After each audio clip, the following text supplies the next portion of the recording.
In my first book, No Meek Messiah, one chapter discussed, in detail, the lack of written contemporary evidence for Jesus. I included an exhaustively researched list of 126 men and women who wrote in the Near East in the 1st and 2nd centuries, who should have written about Jesus of Nazareth, but did not. This list appears on pages 201 to 202 of the book. I documented that part of my research with hundreds of sources, pages 329 to 354. Note that, for the updated edition of the book, my new publisher chose a more appropriate title. No Meek Messiah is no longer available from primary sources, but one can obtain the revised and much enhanced edition, Beyond the Crusades, at Amazon, Barnes & Noble, your public library, and fine bookstores everywhere.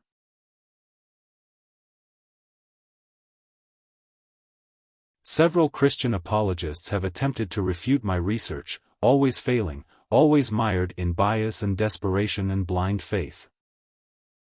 True believers tend to panic whenever someone points out that there is no evidence that their so-called Savior, Jesus of Nazareth, ever existed. In my books, I thoroughly debunked the usual claims, by authors such as Lee Strobel and Robert Van Voorst, who contend, erroneously, that certain extra-biblical 1st and 2nd century authors wrote of Jesus, such as Josephus, the younger Pliny, Tacitus, Suetonius, and so forth. Note that Flavius Josephus is the earliest they have. But not only did he not write of Jesus, as I thoroughly demonstrated.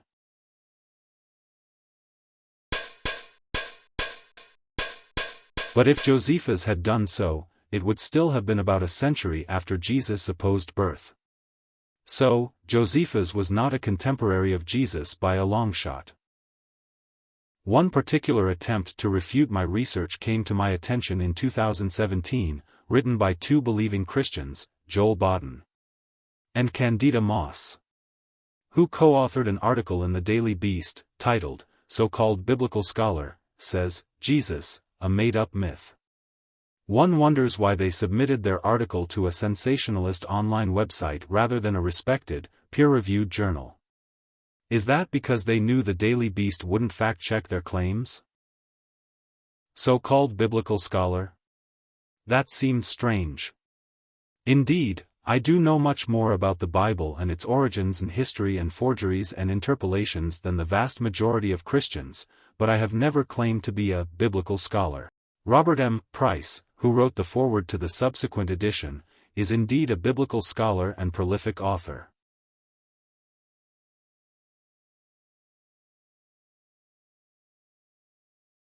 Some Christian theologian named Brian Mattson also made the same false claim.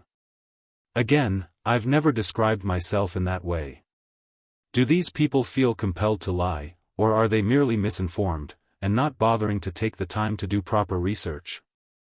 It was also strange to me that Professors Moss and Baden seemed shocked that anyone would question whether Jesus actually existed. Have they never heard of Christ myth theory? Is this type of inquiry really new to them?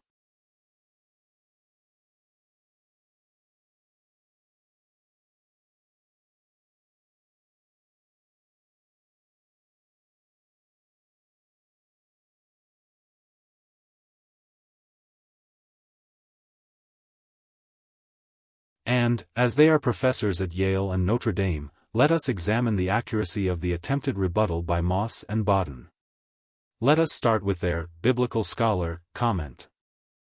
I am a space systems engineer, inventor, editor, and author. My books, and the venues for which I write, claim nothing more. Never do we claim that I am a biblical scholar. Moss and Baden mention my first book, by name. Couldn't they flip it over and read the bio on the back? I've never claimed to be a biblical scholar. Not there in the bio on the back of the book, not inside, not anywhere. Couldn't Moss and Baden open my book up, or actually read my articles which are available online? But you don't have to be a biblical scholar to do investigative journalism regarding Bible claims. You need to think like a scientist, or detective, or lawyer. In the early 20th century, Joseph Wallace, a lawyer, investigated Bible claims and the history of Christendom, and wrote several books on his findings. That Christianity is man-made, that Jesus is a fictional character, and that Christians obfuscated the facts through the centuries. In my books I expose how Christians forged documents to reify the Jesus character and gain power and wealth. How Christian leadership passed legislation oppressing all non-Christians, and stifled scientific and social and technological progress, century after century.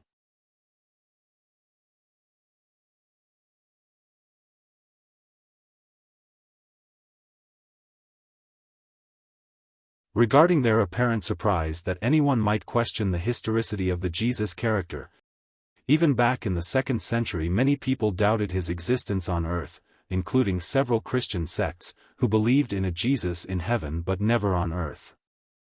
St. Paul himself, around the years 50 to 60 CE, seems ignorant of a Jesus who was on earth. He never wrote of Jesus' Virgin Mother Mary, the most revered Christian character other than Jesus, or of Joseph, or the Nativity, and so many other important people and tales. How was Paul ignorant of all these amazing Jesus stories?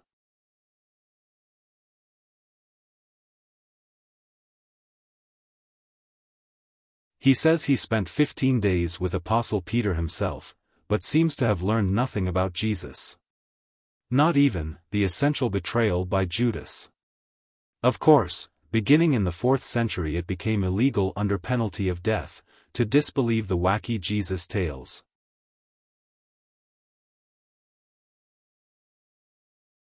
Finally, some 1500 years of oppression by Christendom, after the Enlightenment. Some brave individuals dared to research and question New Testament claims once again, discovering a plethora of contradictions, holes, and unfounded claims. Now, the main presentation regarding Professors Moss and Baden. Allow me to illustrate, point by point, the veracity of their claims and the diligence of their labor, in the general order of appearance in their Daily Beast article. 1. Moss and Baden claim one of my main pillars is the assumption that most writers should have mentioned Jesus, since he was the Son of God, and all that. I've never made such a claim, and certainly don't believe Jesus was the Son of God. Where do they get this stuff from? Did they just make it up? My point is stated clearly in my books. If Jesus was as famous as the Bible claims, somebody, during the 1st century, outside of the Bible, would have written something about him. In fact, every literate person who witnessed the supposed global miracles would have written something. Some of their writings would have been lost, of course, but why have we not discovered any reliable scrap from the 1st century attesting to Jesus of Nazareth? The supposed miracles of Jesus were not just local events in the deserts and stony villages of Judea, like the magical changing of water into wine at a wedding. Something that was claimed of Greek god, Dionysus, 800 BCE. So we discover from where the Gospel writers plagiarized that particular tall tale. Then we have the isolated events, Jesus magically installing devils into a bunch of pigs and sending them down a slope to their death. Raising a dude from the dead. With just a few supposed witnesses. But the Bible also claims spectacular events, events that no writer of the 1st century apparently ever recorded.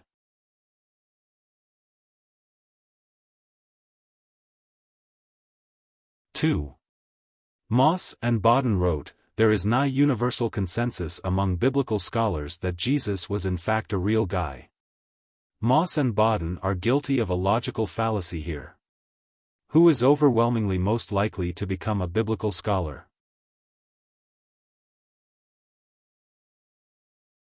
Indoctrinated, believing Christians, that's who. They follow up with, they're pretty much all on the same page that Jesus walked the earth, if not the Sea of Galilee, in the 1st century CE. Let's face it, the only scholars over the age of 8 who actually believe Jesus walked on water are those who are unable to distinguish between fairy tales and reality. Maurice Casey noted that 90% of the applicants to New Testament studies are Protestant Christians. Bible scholarship is full of believing Christians, not rational non-believers. Mike Doolittle also presented this notion: most biblical scholarship is done at theological seminaries, and what seminary wants to hire an outspoken atheist? And Chris Hellquist makes a similar point: not only are non-believing biblical scholars rare, the few that are out there are mostly former believers with degrees in theology. That description fits Bart Ehrman, Gerd Ludemann, and Robert M. Price. Note that at least 75% of New Testament scholars actually believe the absurd tales of the empty tomb and resurrection. 3. Moss and Baden claimed that some of my ancient writers are a little too ancient, as in, lived 100 years before Jesus. They, erroneously, imply that some from my list of 126 died before the 1st century. But they don't provide a list, or citations, or anything to back up their claim. They mention just one, Asclepiades of Prusa. And, professors, Moss and Baden, got that wrong. Wrong, wrong, wrong, wrong. Wrong, wrong, wrong, wrong. It seems they used Wikipedia as their source. Wikipedia. This would receive a failing grade for just about any high school or university essay. As of today, if you type Asclepiades of Prusa into Wikipedia, it redirects to the article Asclepiades of Bithynia, who was, one particular, Asclepiades of Prusa, of many by that name in Prusa, Bithynia. This one died 4 decades before the supposed Jesus' birth. Bang! Moss and Baden thus conclude, evidently based on a Wikipedia search, that my claims are bogus? As an aside, Wikipedia is a moving target and somebody will probably update it to include other men named Asclepiades, but those screenshots are from October 2017. Antonio Cauchy, in his book, The Life of Asclepiades, noted that there were over 40 men, named Asclepiades, in ancient Prusa.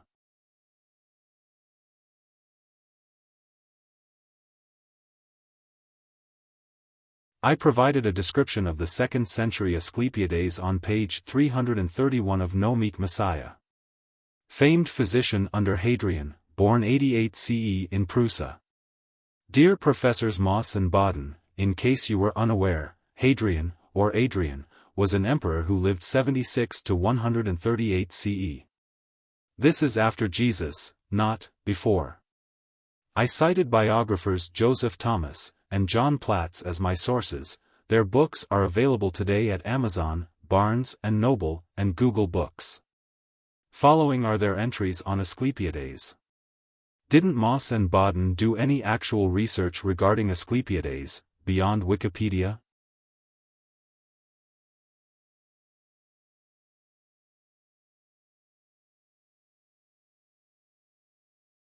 Moss and Baden implied there are others from my big list that died before Jesus, but how many did they enumerate? None, at all. Fact is, all 126 men and women that I mentioned are from the 1st and 2nd centuries. They were all writers. Some, very prolific, and should have written about so-called Jesus of Nazareth. But they did not. 4. I listed some philosophers, of the 1st and 2nd centuries who also should have written about Jesus, so Moss and Baden made the claim that philosophers aren't really known, now or then, for their interest in current events. This is both a smokescreen and a non sequitur. As stated in my book, my dialectic position regarding this mode of investigation is as follows. If Jesus was as famous as claimed in the Bible, everyone in the region, who could write, would have recorded him. Even philosophers. Here's page 201 of No Meek Messiah. The Bible claims Jesus' fame went throughout all Syria and all Galilee, and he was followed by great multitudes of people. And his words went unto the ends of the whole world, as we learn from Paul in Romans 10:18. 5. Moss and Baden also claim the vast majority of those on my list, quote, have none of their writings preserved for us, or mere fragments at most. Once again, they receive a failing grade. If they had read the appendix on pages 329 through 348, they would have discovered that we still have the writings of the majority of these men and women. In fact, we have the works of at least 84 of those in my table. Not merely 51%, a simple majority, but a vast majority.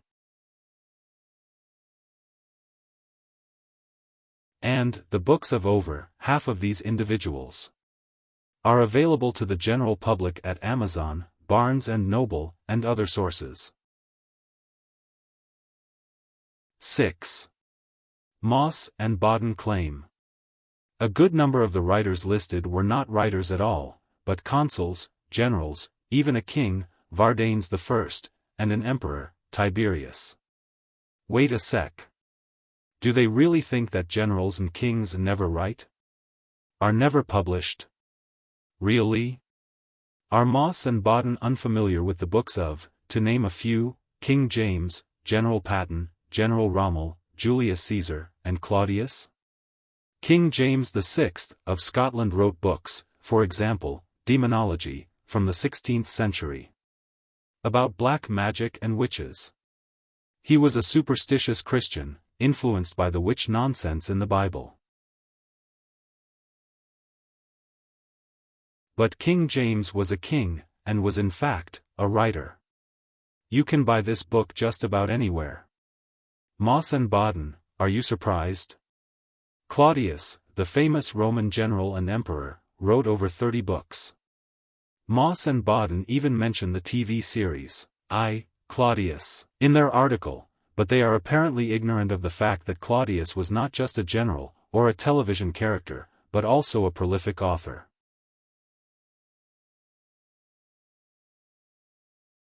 Emperor Julius Caesar was a writer too. Haven't Moss and Baden ever seen the movie, Patton, starring George C. Scott? Rommel, you magnificent bastard, I read your book! Generals, and emperors, do write. I included King Vardanes in my list and explained on page 348 that he ruled Parthia in the 1st century, shortly after Jesus' supposed lifetime, and Vardanes wrote epistles and other texts not far from Judea, the supposed stomping grounds of Jesus. I included Emperor Tiberius, and described him on page 347, with scholarly references explaining that Tiberius wrote Greek poems, a lyric poem on the death of Lucius Caesar, and a commentary of his own life, which Suetonius made use of, for his life of Tiberius. Yes, books by many consuls, generals, even kings and emperors from before the 1st century and onward, are available everywhere. Again, do Moss and Baden really think that kings and generals didn't write, never published? How is it possible that they are professors at acclaimed universities? Are you kidding me?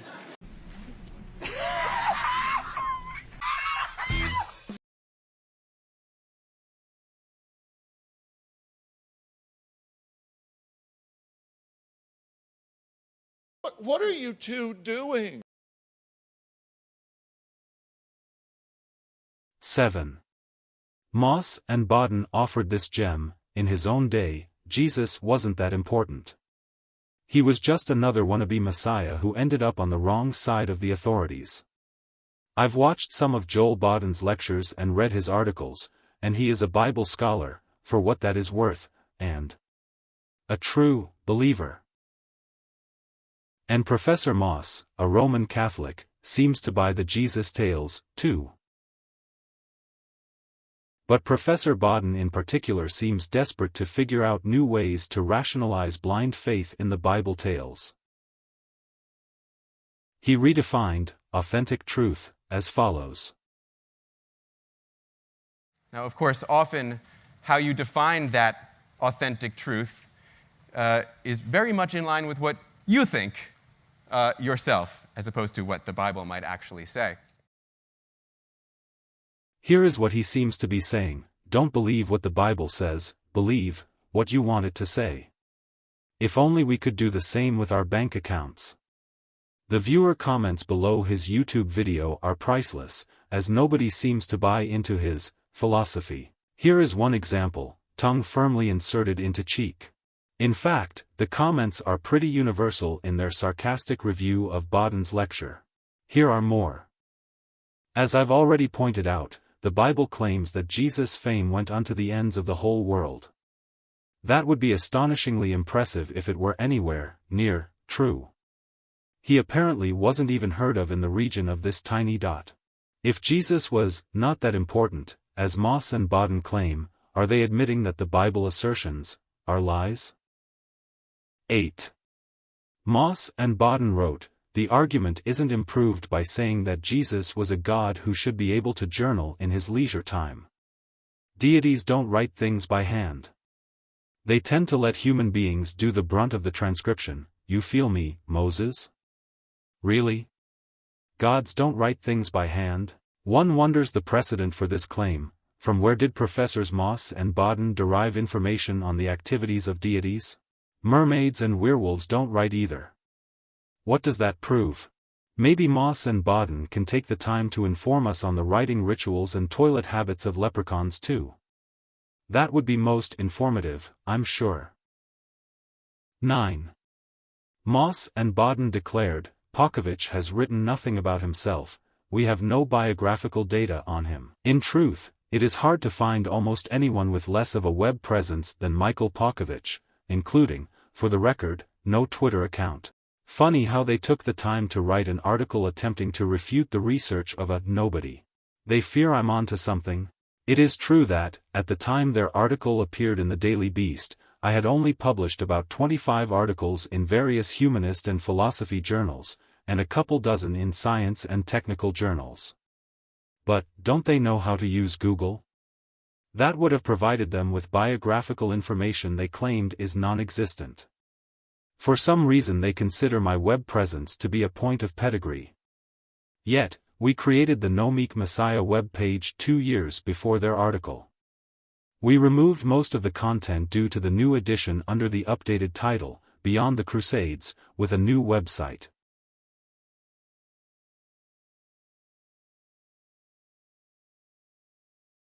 Their ultimate insult seems to be that I didn't have a Twitter account. Yet, I had joined Twitter, September 2011, 2 years before their article. For the record. Interesting side note, one of the first tweets I ever sent out was retweeted by none other than Paul Provenza, March 2012. Now let's take a look at this comment by Moss and Baden. Though his name is on a couple of books and articles, someone else probably wrote those.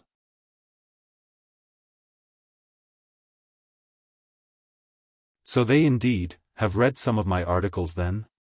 I'm confused, are they flirting with overt libel here? Should I call my lawyer? Or was it simple, childish, ad hominem? I'm going to give them the benefit of the doubt on this one, and go with childish. And, if they've read my articles, which are, always, accompanied by biographical information, why did they make the claim that there is no information on me? 10. Some of the writers in my list were doctors, so Moss and Baden wrote, Jesus was supposed to have a gift for healing, so he probably didn't take his annual checkup seriously. How cute. An attempt at humor. But it won't help their case. One of Jesus' so-called gifts for healing involved removing devils from people. Due to this superstitious nonsense in the Bible, Christians discarded scientific method for centuries and relied on exorcism and burning at the stake. You feel me, Hippocrates? This next one is enlightening. Some semi-anonymous person, first initial J, last name Baden, from New Haven, Connecticut, posted a rave review of a book by Candida Moss, writing, "Unless you think all scholarship is the work of the devil, and all scholars are the minions of Satan, reading a book is usually helpful before rating and commenting on it." You burnt! Professors Moss and Baden both could learn something from this comment by the mysterious J. Baden of New Haven, Connecticut. By the way, as of today only one other person posted a review of Moss' book, panning it.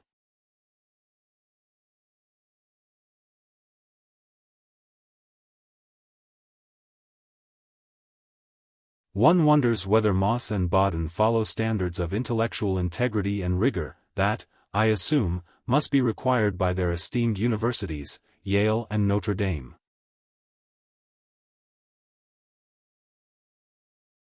After all, there is nigh universal consensus among educators, that university professors should research, with diligence and vigor, before submitting substandard tripe to online websites, lest their integrity and exactitude, and reputations, be brought into question.